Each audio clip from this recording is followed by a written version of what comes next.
Hey, it's Mark from Guys Gone Wild here. Today we're going to be doing a bit of retrieval of some lost equipment. We're going to do some bushcrafting, tarp setups, and I'm going to show you some of my favourite knots. Let's go!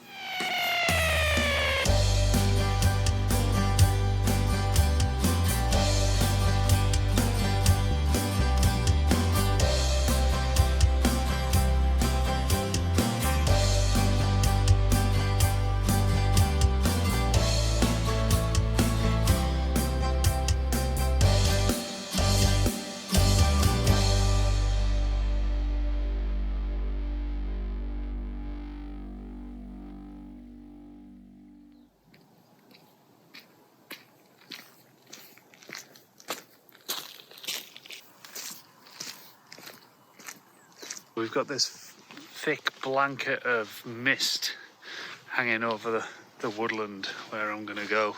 If that stays around, I might be able to have a little campfire to keep me warm, but we'll see what it's like in an hour or so, because I don't want to start a fire in the middle of the day and have loads of smoke billowing out the top of the trees, alert anybody to my presence.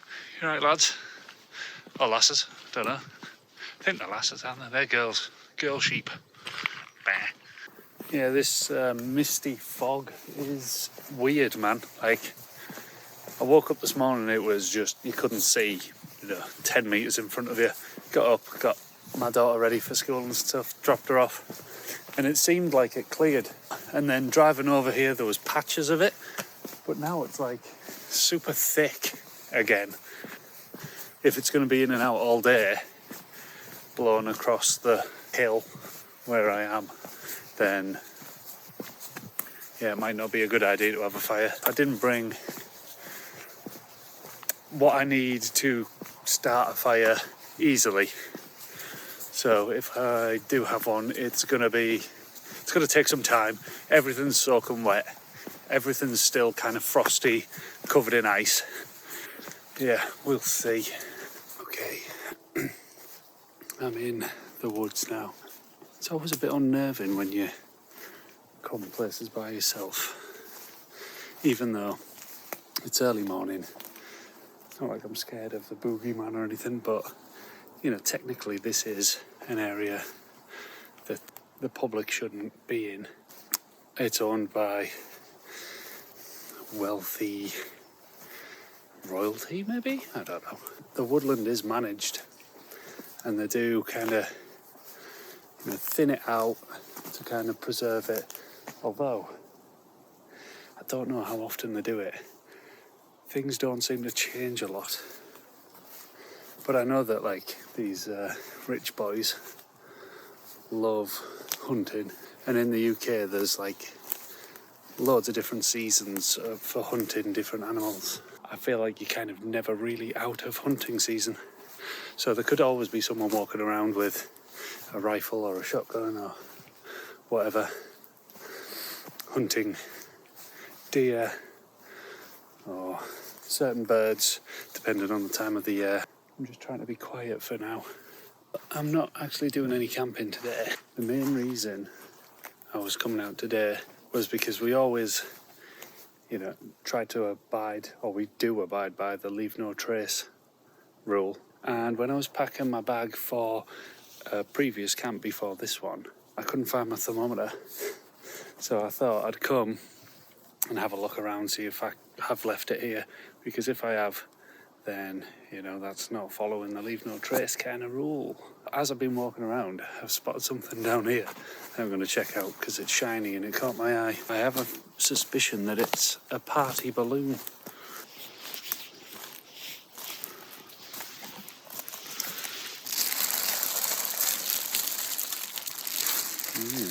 These are really dangerous for wildlife. Not just wildlife, but for, rich boys' pets, because horses can eat them apparently. As you've seen multiple times on our channel, we take rubbish home with us. Not just ours, but any that we find. So I'll set that aside and I'll take it with me when I leave.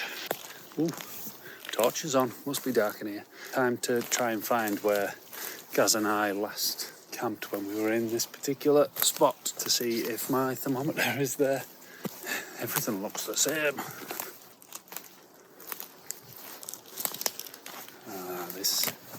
This looks promising. I'll spin you round. So there's this track here. Can't see any hoof prints, but I think maybe it's like a deer track or something. I was in between that tree and that tree. Yeah. Right. You stay there, you. I was pretty drunk on that camp, so I think I hung the thermometer up on there. Or did I? Oh no, might have been this. Oh, there it is. What a naughty man. There it is. I failed at leaving no trace, but I'm making up for it now. So it's currently like 7 or 8 degrees. It's not bad. It was frosty when I set off. Right, mission complete. But while I'm here, I might just do a little bit of bushcraft and stuff. What do you think? Let's go. The first thing I want to do is show you guys how I like to set up my tarp as a shelter. I know there's millions of videos out there on it, but this is how I do it. But I'm not very good at packing away my stuff, especially when I've been camping and it's soaking wet and I get home and have to try and dry it out, and then it starts to rain, so you've got to bring it in and it ends up just getting chucked. So my tarp is, all the paracord on it is just all in a mess. So first thing I'm going to do is build a little chair or something just to rest against while I sort that out. I've been looking around for some dead standing or something that's been on the floor that's still got its structural integrity, and this doesn't seem to want to break when I stand on it and lift it up. What I'm going to do is put it in between these two trees. Might have to lash it on. Initial thoughts are, if I balance it on some of these little branches, balance it on a couple of branches. Now those branches are dead, you know, they're quite brittle. So they might not be thick enough to hold my weight, but the closer to the tree it is, the stronger that branch is. I might embarrass myself here. Here we go. It's a bit high actually. Oh, it's twisty. My feet are off the ground. Still don't know how much I trust it. But for now, it's enough to lean against. I don't have to sit. Just means I'm not crouched and ruining my knees, because you guys know how bad my knees are. As I was saying about my tarp, case in point. So, I do like to have my cord all on here. I feel like it's time to actually sort it out, take it off, assess what I've got in like lengths, and start again.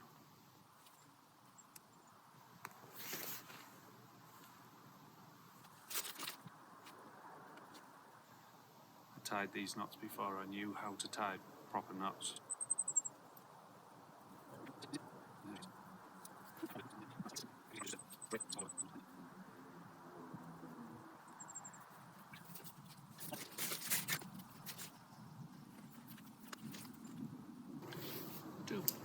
It's probably like not loads of fun watching me do this, so I'll skip ahead.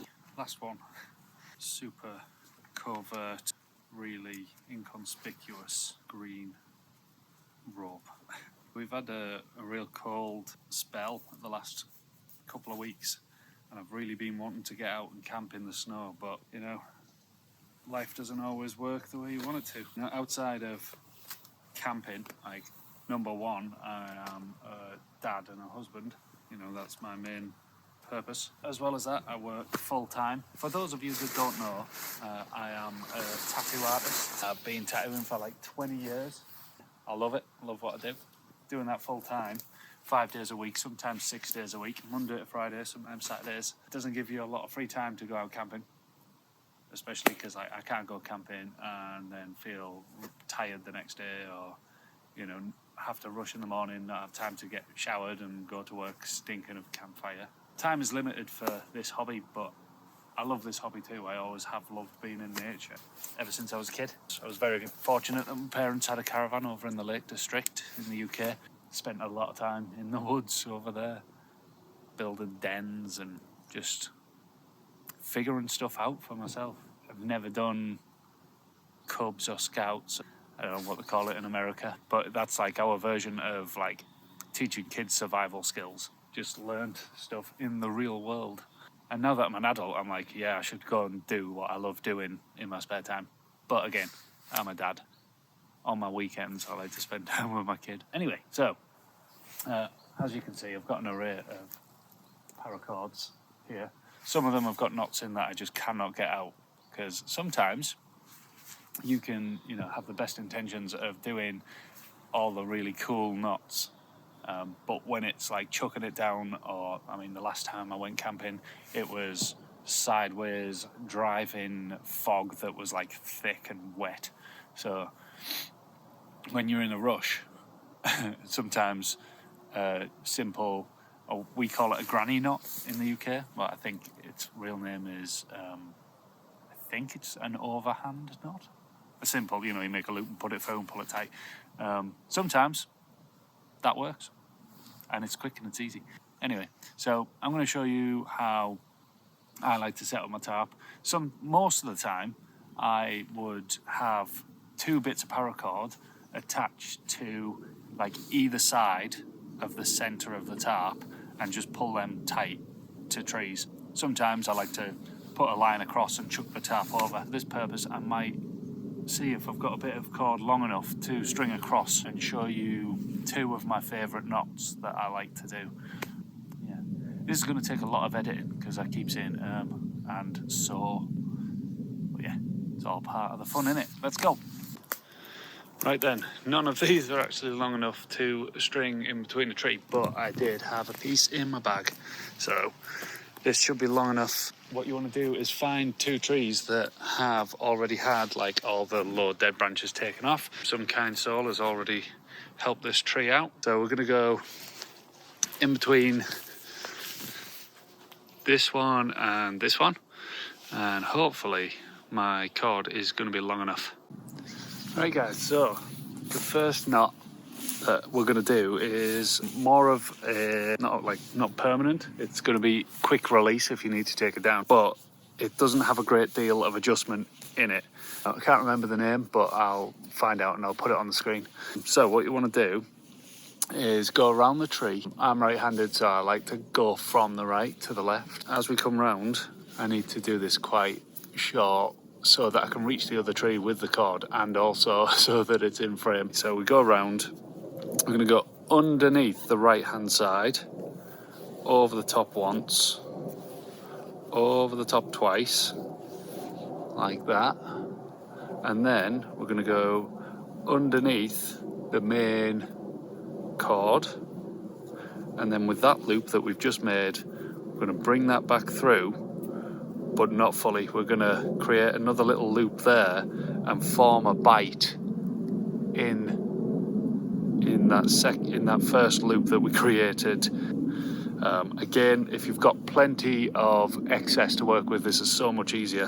For this demonstration, I'm going to try and just wiggle that in and then pull it tight, and then that bite pulls tight and it's as secure as it needs to be.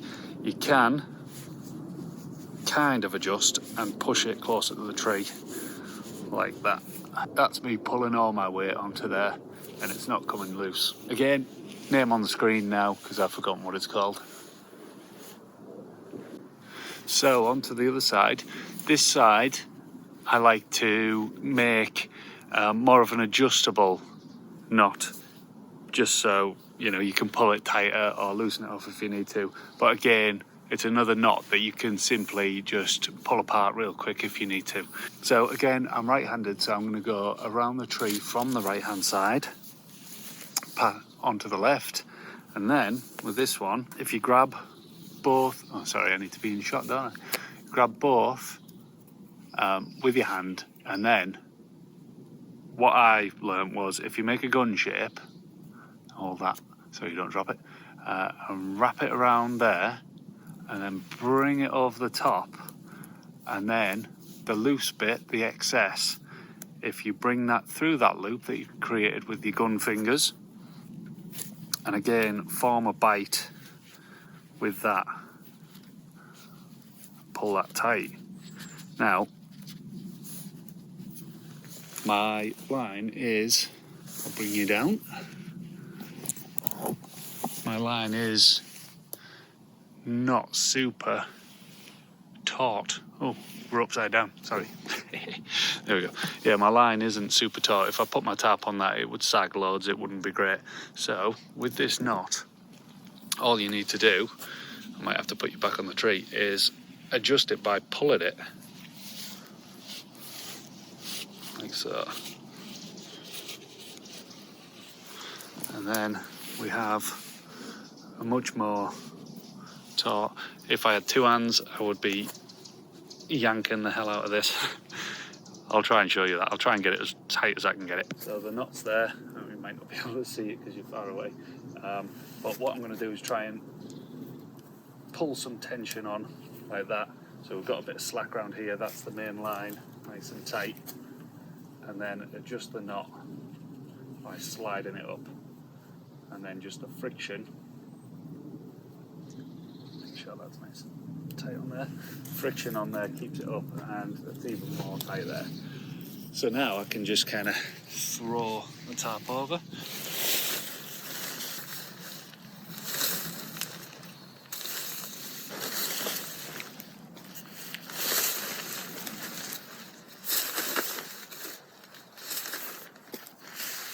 Now, if I was making this into just a basic shelter, like, you know, if you're out hiking and you're in some woods and you need to sit up real quick, all I need to do now is just peg out four corners, just straight into the ground through the little eyelets on the tarp. I don't need to worry about putting cord on the eyelets because I'd be sleeping on the ground. I'm going to show you later on how to make some pegs if you need to make them. But for now, I'm going to grab some pegs out of my bag. These pegs are not my favourite, but I mean, they work. I got these given by a customer of mine called Chris. Cool guy, he's really into survival stuff. He's been, pretty sure he's still in the army. But yeah, he said he just had loads of stuff at home that he wasn't using, so he gave us these and a bunch of other stuff. So yeah, I really appreciate it. They do come in handy. Thank you very much, Chris.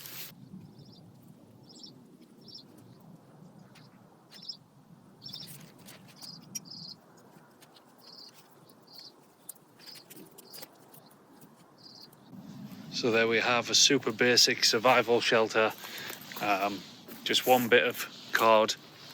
It's absolutely not perfect at all. I should have looked for a better spot that didn't have this massive root system for this tree. But you know, you work with what you've got, and if you need to keep dry, you know, you're gonna stay dry under there. See, these 3x3 tarps are more than long enough, you know, to keep you dry at the front and at the back. Like, I'm 6'3", and unless it's raining sideways, this way or that way, I will be staying dry. You know, because I've got OCD, the fact that the centre seam isn't on my ridge line, it's really annoying me. But hey, we're surviving. Plenty of room in the middle. I'm not going to get touched by them. But again, if I had more pegs, because I only brought 4, I've got more eyelets on my tarp. I'd be able to pull the centre ones out, and that would take some of that slack off. But as it is, I wouldn't be touching that anyway. Good night.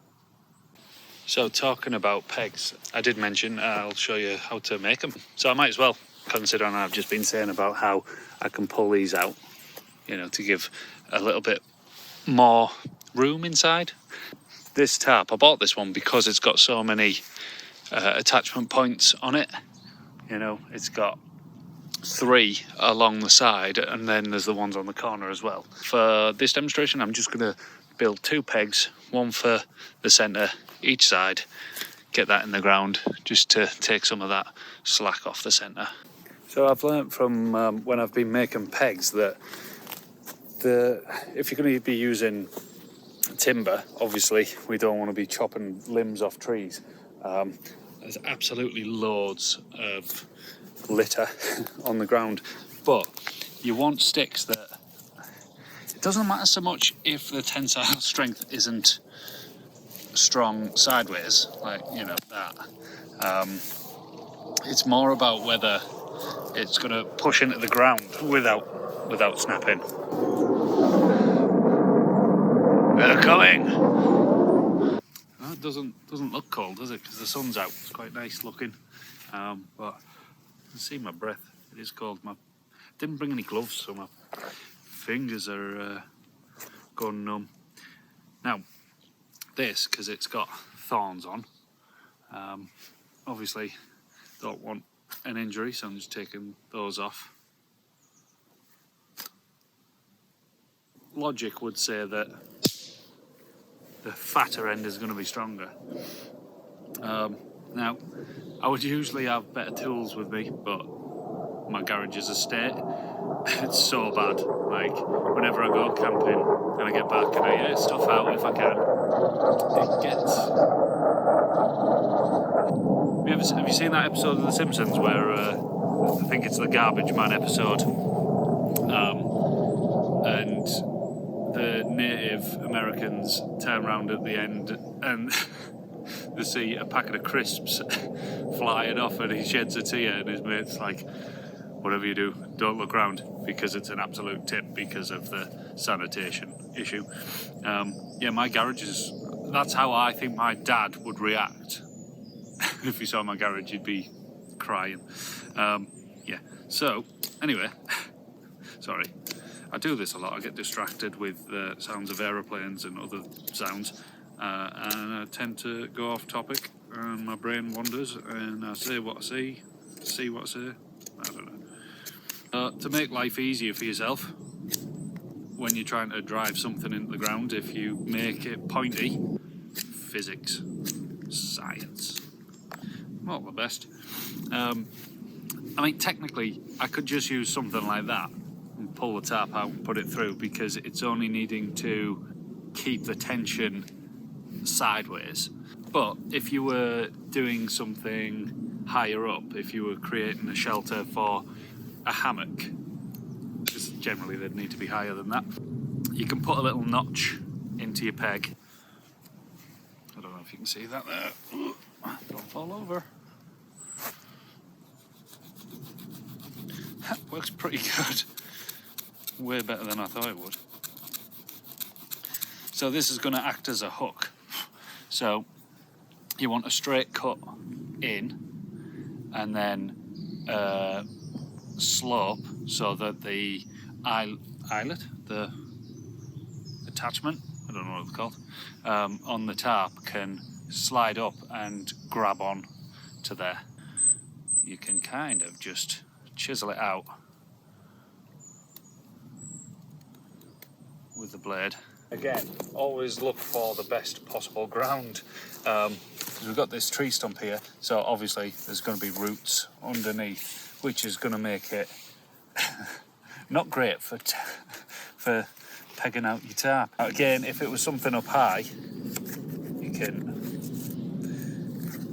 manage to get that under there, and then that's going to pull tight upwards. But again, I only really need to get some sideways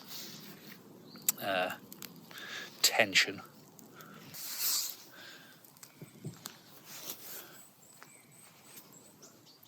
Well, there we go. Some Bushcraft pegs doing the job. There's a bit less sag, and it just reduces the amount of potential for that tarp to touch you in the night, because if it's raining, you know, it will start to come through if it's heavy, especially when you're touching it. As I was saying before, I like to just tie on to these centre points on my tarp and string them out instead of doing a ridge line. There's benefits to both, and there's drawbacks to both. The benefit of doing it to these is once you've tied it on one side and then tied the other one on the other side, there's no risk of your tarp sliding down your ridge line. Now, another way to set up your tarp when you are using a ridge line is, again, I forgot the name of the knot. Prussic knot, that's what it is. And it's basically, you have a small bit of cord that you tie in a loop, so it's like a circle, and you attach it on to your ridge line, and then you can use a peg or something to go through that, and I'll show you in a minute.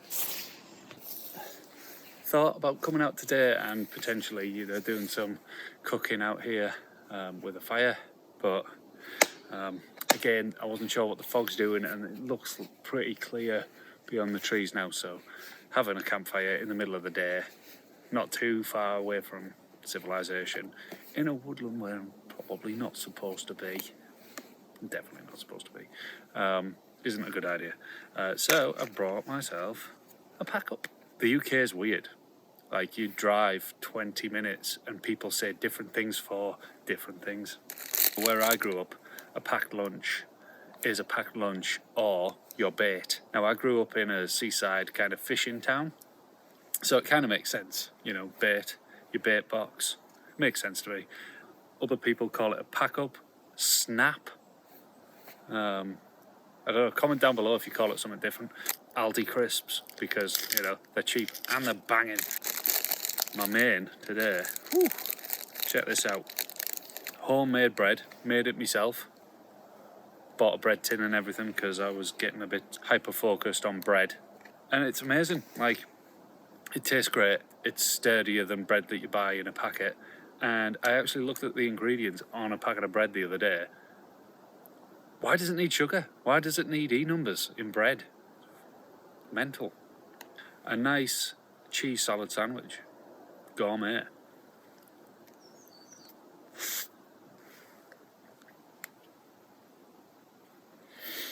You see how smooth that was? First bite, food falling out my mouth, tomato seeds dripping down my chin. Sexy. I'm a simple man, I like simple stuff. It just tastes good, doesn't it? I do like fancy food as well, but not every meal has to be Michelin star worthy platter of things.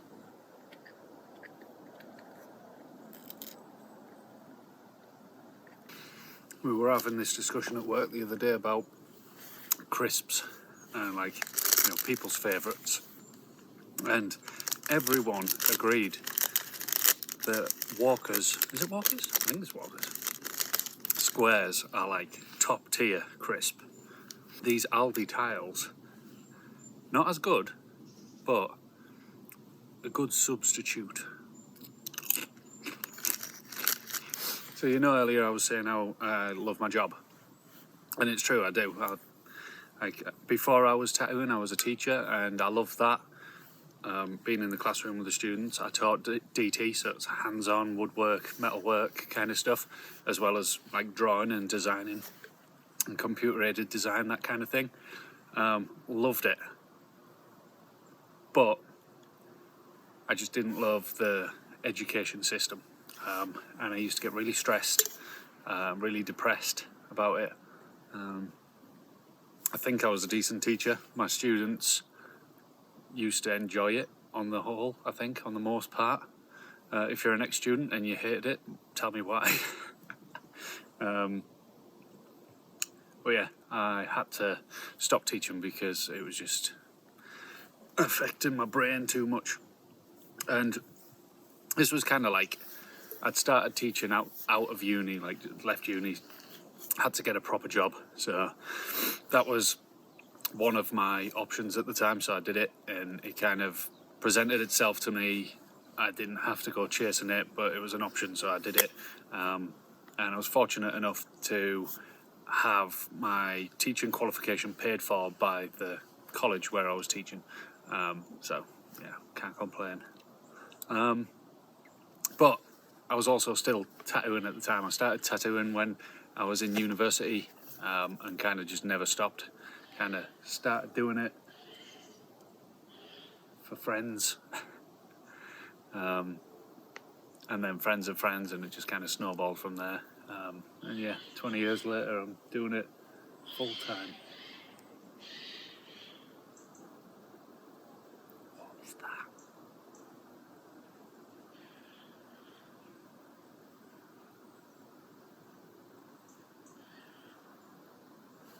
Is it a deer? Is that what deer sound like? Sound like a pig? Wild boar? Let me know down below if you know what that is. But yeah, so I love my job anyway, tattooing. Get to meet loads of cool people. And I've just just realised why I was saying all this. It's because one of my customers bought me this thermal flask. It's great. Got a cup of coffee. I've been out for like 3 hours and it's still hot. Johnny, his name is, so thank you very much, Johnny. I tattooed a biomechanical sleeve on him, and it's probably one of my favourite things that I've done in, a few years. But now I'm just remembering that I didn't post the photos of it. Sometimes it scares me how my brain works, because I did that tattoo. I was really proud of it, loved it. Got Johnny in for extra sessions, like at the end of it, to go over bits that needed to like boost contrast and stuff. And then on the final session, took some photos of it, and in my head I was like, right, I'm gonna arrange the photographs in a way where they're all on one. I'm trying not to say Photoshop here, but yeah, just put all the photographs of the sleeve in one image. So not photoshopping the tattoo, because that's bad. People in the tattoo industry shouldn't do that. But yeah, and I just didn't do it. Johnny, if you're watching, I'm sorry. I will post it. I'll dig out the photos and I'll do it. But yeah, thanks for the thermal cup. It's great. It's red hot. Well, the prusik knot, basically, you have a loop like this, put it around your ridgeline, you go through itself once, twice, try and keep it nice and neat, so as it's coiling around the ridge, the coils aren't overlapping each other, and then a third time, and then if you pull the end down that you were doing the loops with, I maybe should have done it the other way so that the knot was down at the bottom, but hey, there you have a little loop that you can use to affix your tarp. How do you do that? Be right back. So you take your center point of your tarp and put your prusik loop through there, and then literally just put your pin, your peg, your stick that's rotting through there, and it'll stop it from pulling through. Now, if you do the same on the other side, and then I'll show you how it works. Right guys, all done, there you go. Night night. Holy jogging.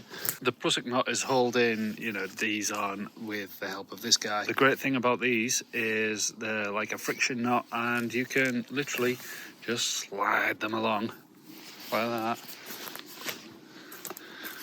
And slide them along like that. And the friction of doing both at the same time pulls it tight.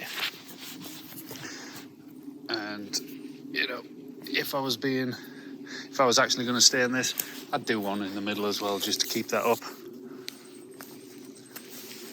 Why is that so wonky? Why is that? Oh, because I didn't take those pegs out. And boom. So same A-frame shelter as before, just a different way of stringing it out using those 2 knots, technically 3 knots, because I didn't realise I was going to show you the prusik. It's the only one I've remembered the name of.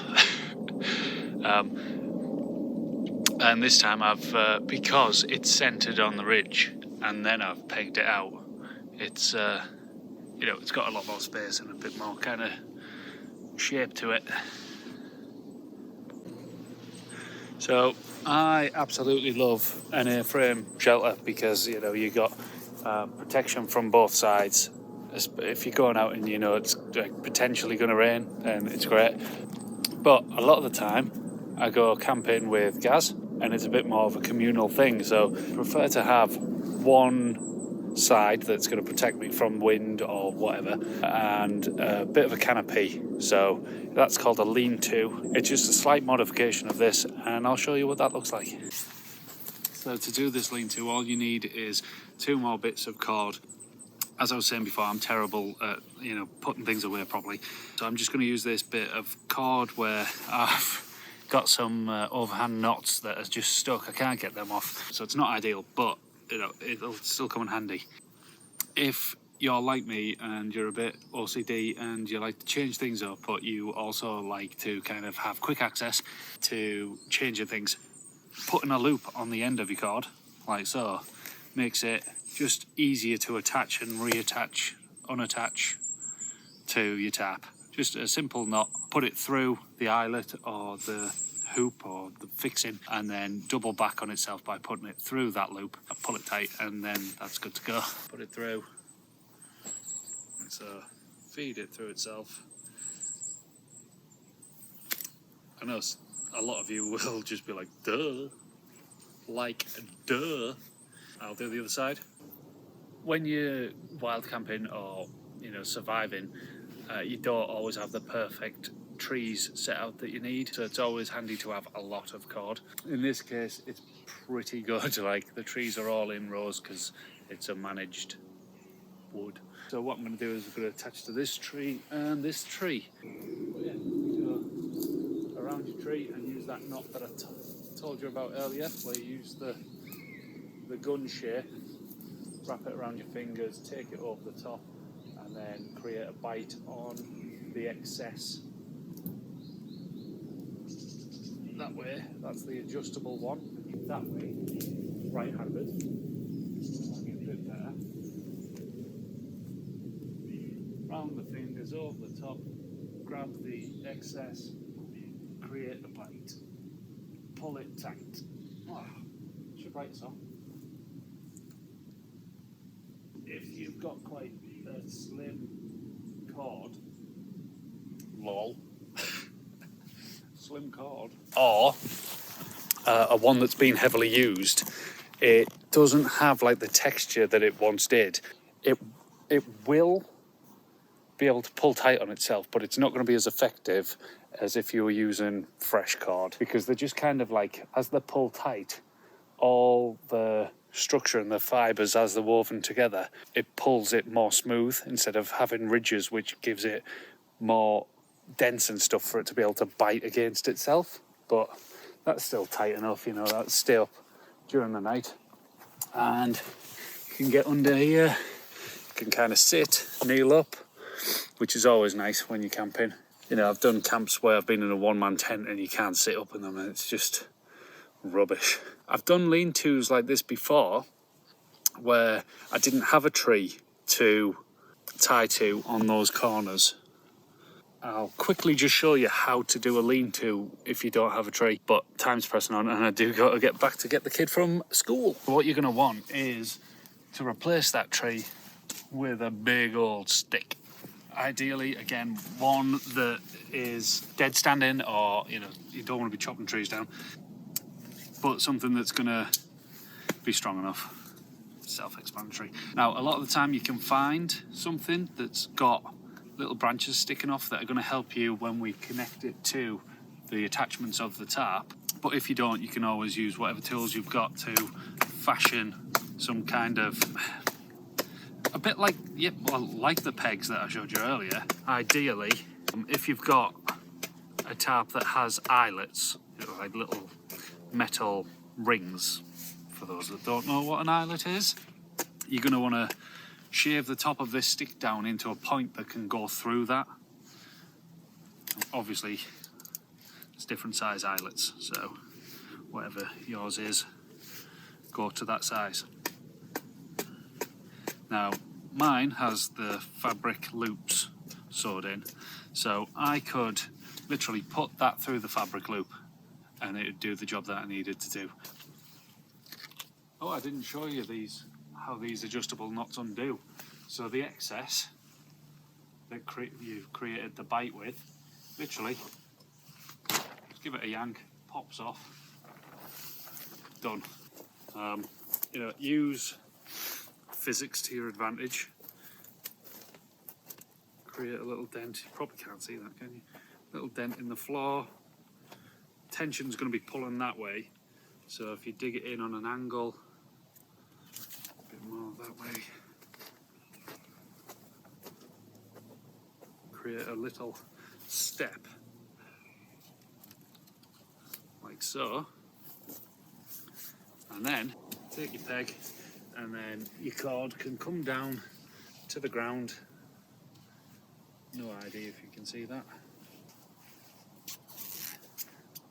I'm sorry if I'm out of frame, I'll pick you up and show you. Stick goes through the eyelet, and then your line comes down, peg it out to the ground with a peg you brought and one you've made. Just like that. Love a lean-to. Right, so these adjustable guys, all you need to do to undo is get the excess, give it a yank, and then it pings apart. The tap comes down.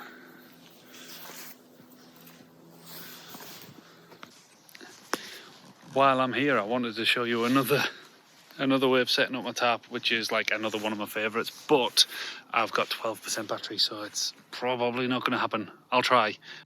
And it didn't happen. My phone instantly died, and I think I was running out of space on my storage anyway. So, hope you've enjoyed this video. I know it's a bit long. Thanks for sticking with it.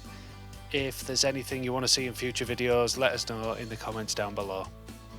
Oh, funny thing, as I was leaving, I think there was a hood on, and it was very close to me. All of a sudden, I heard like 10 savage sounding dogs going mental, and then like loads of horse prints, horse feet, hooves stamping about.